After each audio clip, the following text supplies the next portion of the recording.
اعوذ باللہ من الشیطان الرجیم بسم اللہ الرحمن الرحیم۔ السلام علیکم بھائیوں اور بہنوں، امید ہے آپ سب لوگ اللہ تعالیٰ کے فضل و کرم سے خیریت سے ہوں گے۔ بھائیوں اور بہنوں، ماہ ذی الحجہ کا چاند نظر آ چکا ہے۔ آپ تمام بہن بھائیوں کو سب سے پہلے چاند کی مبارک۔ دعا کرتے ہیں کہ اللہ تعالیٰ ہمیں اس ماہ مبارک کو راضی کرنے کی توفیق عطا فرمائے، اس کی تمام رحمتیں برکتیں سمیٹنے کی بھی توفیق عطا فرمائے۔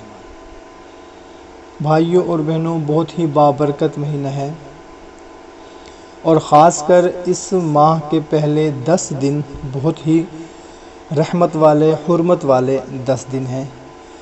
ان 10 دنوں میں انشاءاللہ تعالی ہم اللہ تعالیٰ سے جو بھی مانگیں گے ہمیں ضرور ملے گا۔ کوشش کریں کہ زیادہ سے زیادہ نوافل ادا کریں، قرآن پاک کی تلاوت کریں، اور اس کے علاوہ ذکر و اذکار کریں۔ آج میں آپ لوگوں کو ماہ ذی الحجہ کی دوسری شب کے کچھ خاص نوافل کے بارے میں بتانے لگا ہوں، جن کی بہت زیادہ فضیلت ہے۔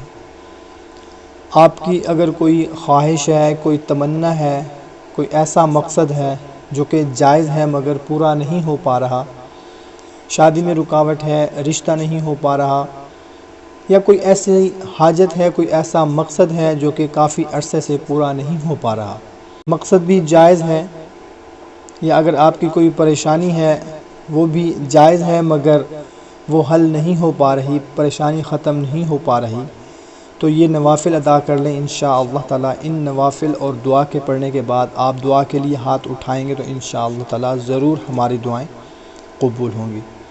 سب سے پہلے ہم مل کر دعا کرتے ہیں کہ یا اللہ، اس بابرکت مہینے کے صدقے جتنے بھی ہمارے بھائی بہن پریشان ہیں، جن کی کوئی حاجت ہے، کوئی مقصد ہے، کوئی مراد ہے، جائز ہے، ان سب کی حاجت مراد پوری فرما اور ان کی پریشانیاں دور فرما۔ آپ بھی کومنٹ سیکشن میں اپنا نام لکھ دیں دعا کے لیے۔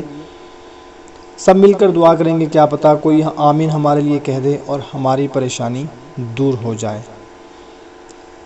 ماہ ذی الحجہ کی دوسری شب نماز عشاء کے بعد جس کی کوئی حاجت ہے، کوئی پریشانی مراد ہے، تو اسے چاہیے کہ 4 رکعت نفل نماز 2 رکعت کر کے اس طرح سے پڑھے کہ ہر رکعت میں سورہ فاتحہ کے بعد 3 مرتبہ آیت الکرسی، 3 مرتبہ سورہ اخلاص، 3 مرتبہ سورہ فلق اور 3 مرتبہ سورہ ناس پڑھے۔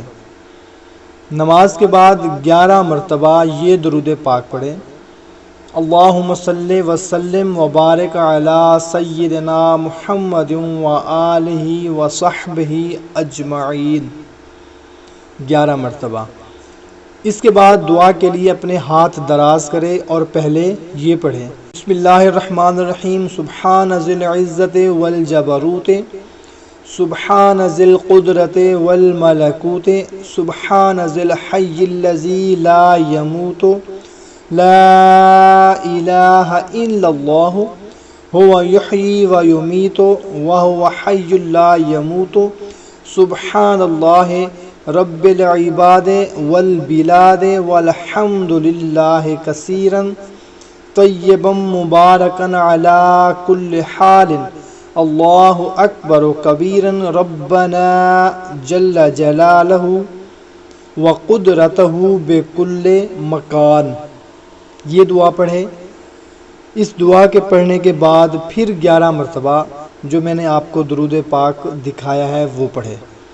اس کے بعد جو بھی دعا دینی یا دنیاوی حاجت کے لیے مانگنا چاہے وہ مانگ لے، عجز و انکساری سے مانگے، انشاءاللہ تعالی دعا قبول ہوگی۔